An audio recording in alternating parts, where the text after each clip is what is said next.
ქრისტე აღდგა. ქრისტე აღდგა. უფალმა დაგმოცოთ ქრისტეს მიერ საყვარელს მანო დანო სულიერ უშვილებო.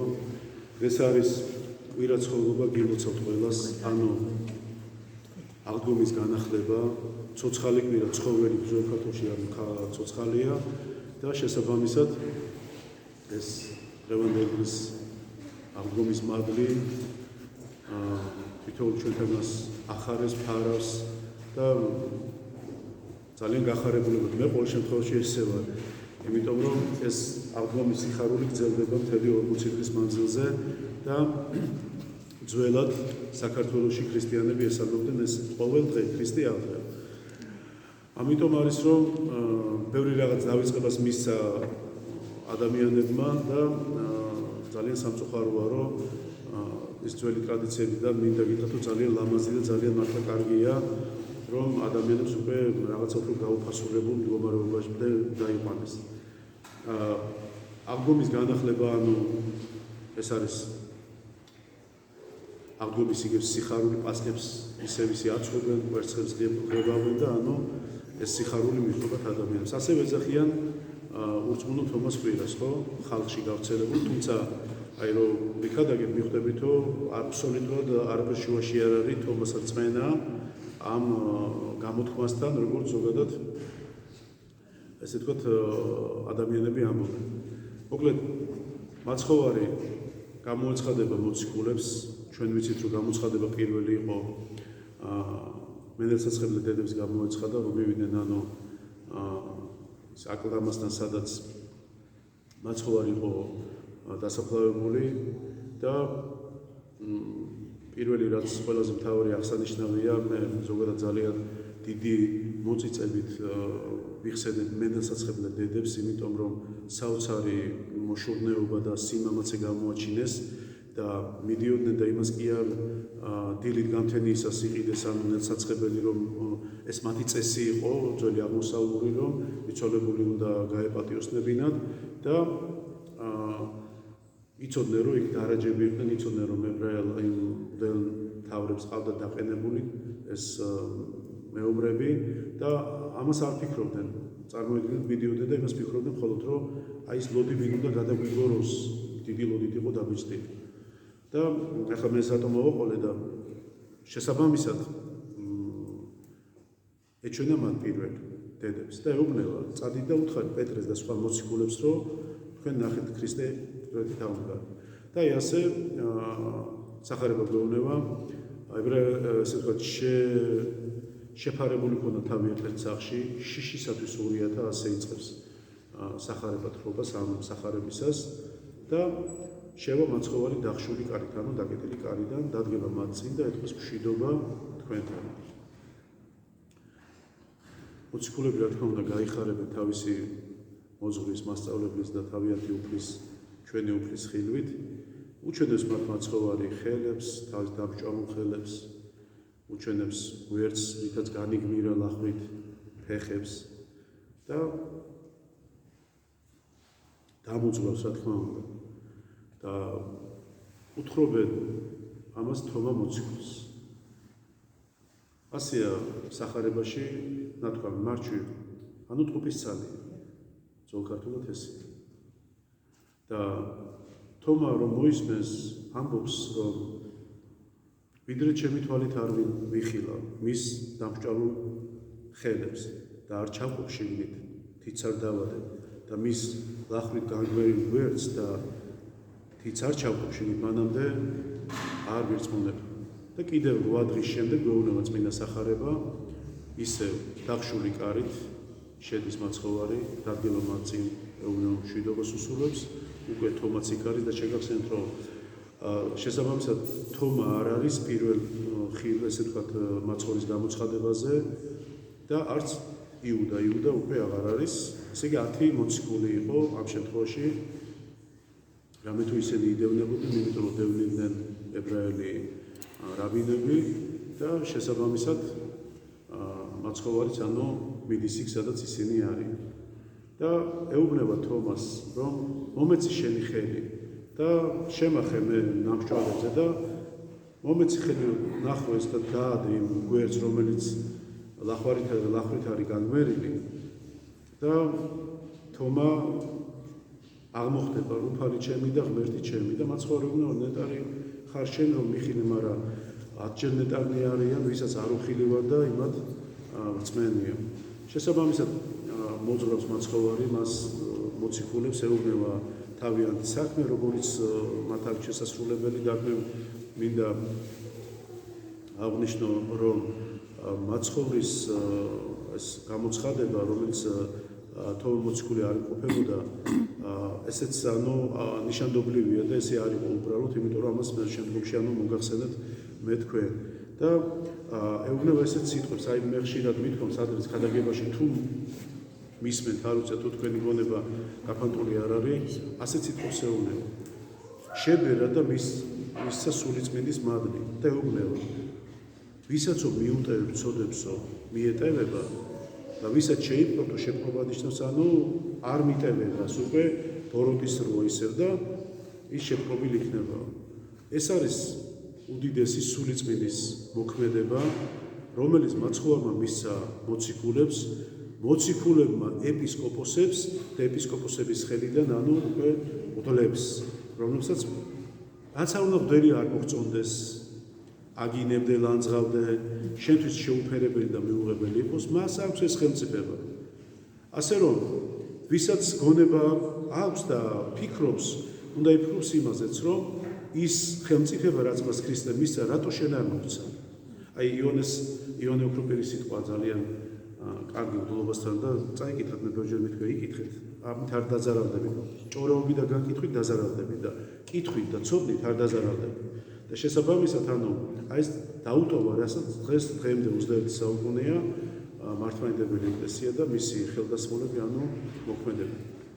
ეს არის მდლობის უდიდესი მადლი შექმნისა და გახსნისა. აქვე დავამატებ ერთ ფრაზასაც, რომ აი რომ მოდის ადამიანი აღსარებაზე, მოდიხარ და დადგები მაცხოვრის წინაშე და რა თქმა უნდა მოძღვარია ამ შემთხვევაში, რომელიც აი სულიწმინდის მადლით გამზნობილია და აქვს მიტევების უფლება და შენაბარებ აღსარებას და ეუბნები მრავალ ცოდვას. მე არ მეგულება მოძღვარი, რომელიც ეტყვისო წადი ჩემგან, ეს რა ჩაგიდენია, პირიქით გულში ჩაიქრავს. მოეფერება, ესია, სხვანაირად წარმოუდგენელია, იმიტომ რომ ის ადამიანი, რომელიც ბოროტმა დაიჭირა და ჩაჭერილი ყავს, მას ნუგეში ჭირდება და იმიტომ ვარ ჩვენ. გესმით? და რაც არ უნდა ცოდვილი იყოს მომსვლელი ადამიანი, მოძღვარი მოეფერება, დალოცავს და შეუნდობს, შენდობის ლოცვას კითხულობს და ღმერთს ავევდეს, რომ უფალმა შეუნდოს მას ცოდვა. მეორე მხრიდან რომ შევხედოთ, შეიძლება შენი მოძღვარი არ მოგწონდეს, რაღაცა ისე ვერ გააკეთა, რაღაც შეეშალა. შენ რატომ არ აქვს შენდობის უნარი? შენ რატომ არ შეუნდობ შენ მოძღვარს? აი, ვიფიქრე ამაზე ოდესმე? არა. იმიტომ რომ ადამიანები რაღაცა ფორმით უფრო მეტად ჩვენ ეგოისტები ვართ. შენ რომ მოხვედი დამძიმებული, წაქცეული, დათხრილი, ამოგუნგლული შენ ცოდვებში და ესეთი დათხრილი, ამოგუნგლული თუ ტალახიანი თუ ცოდვებით გაჟღენთილი ჩაგიხუტა მამაო, გულში ჩაგიკრა, მოგიტევა და გაგიშვა. შენ რატომ არ შეგიძლია იგივე სიყვარულით უპასუხო? ვინმე ამაზე მიპასუხებს? ვერავინ ვერ მიპასუხებს, რატომ იცი? სიყვარულის ნაკლებობა ადამიანებში. და ამიტომ ადრე მოძღვრის განკითხვას ერიდებოდნენ, რატომ? იმიტომ რომ იცოდნენ, რომ მათი არ იყო ეს საქმე. იმიტომ რომ თვითონ მოძღვარი არ განიკითხავდა მათ.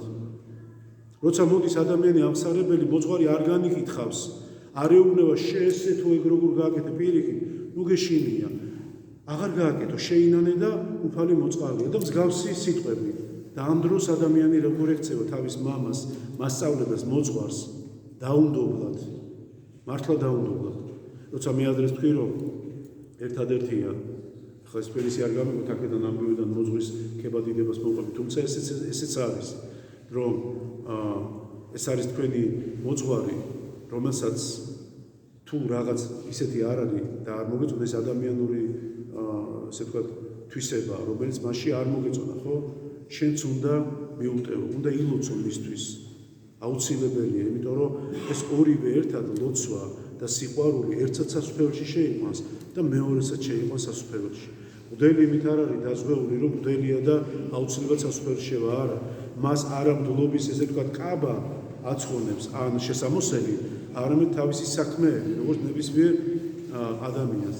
და ამიტომაც არის ახლა მე იმიტომ ეს ჩავუხდე, რომ უნდა გვახსოვდეს, რომ ის რომელი მოძღვარის თქვენ ყავთ, თქვენ კი არ აერჩიეთ, მან აგირჩიეთ თქვენ. აბა მითხარით, მომსვლელი რომ მოვიდეს და თქვას, რომ მამაო, ჩემი მოძღვარი მინდა გახდე. მე შემიძლია ესე ვთქვათ, აი ესე მერთმა დაემბოძო ვთქვა, რომ იცი რა, აი ვეღარ, აი ძალიან ბევრი მყავს და არ შემიძლია, ხო? ნუ წავა და სხვაგან მივა დაუშვათ, ხო?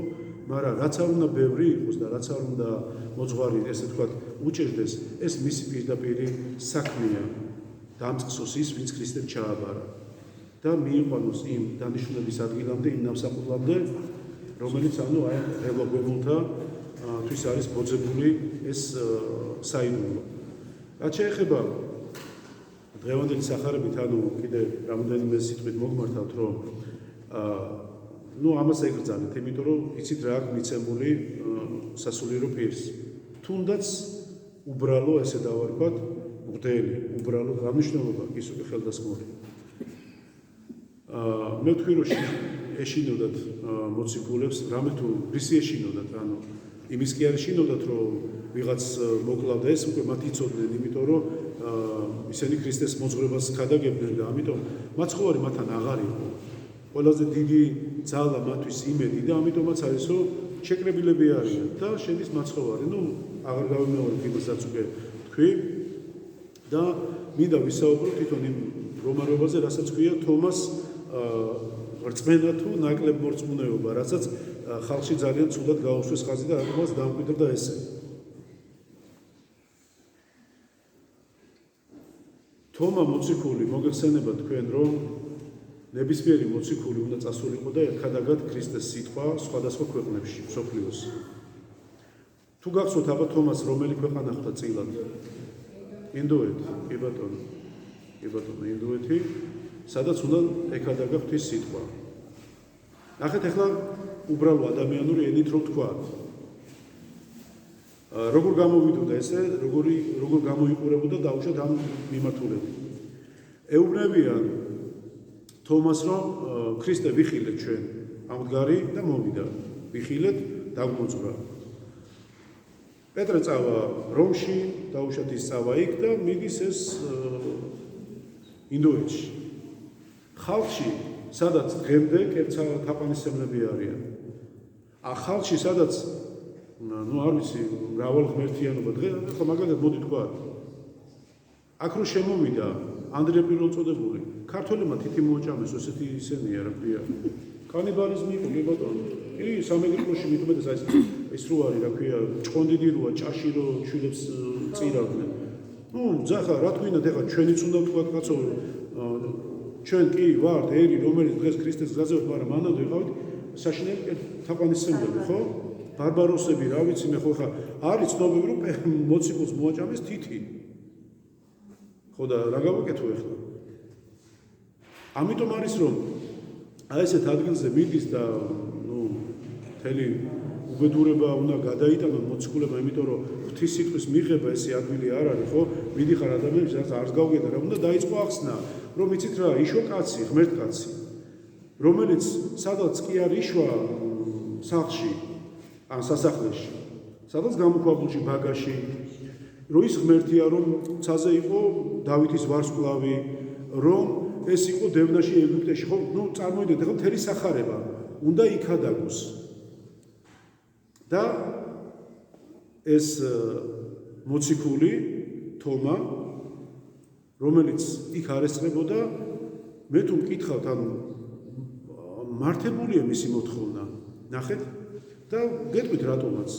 ცუდი არაფერი უთქვავს თომა მოციქულს.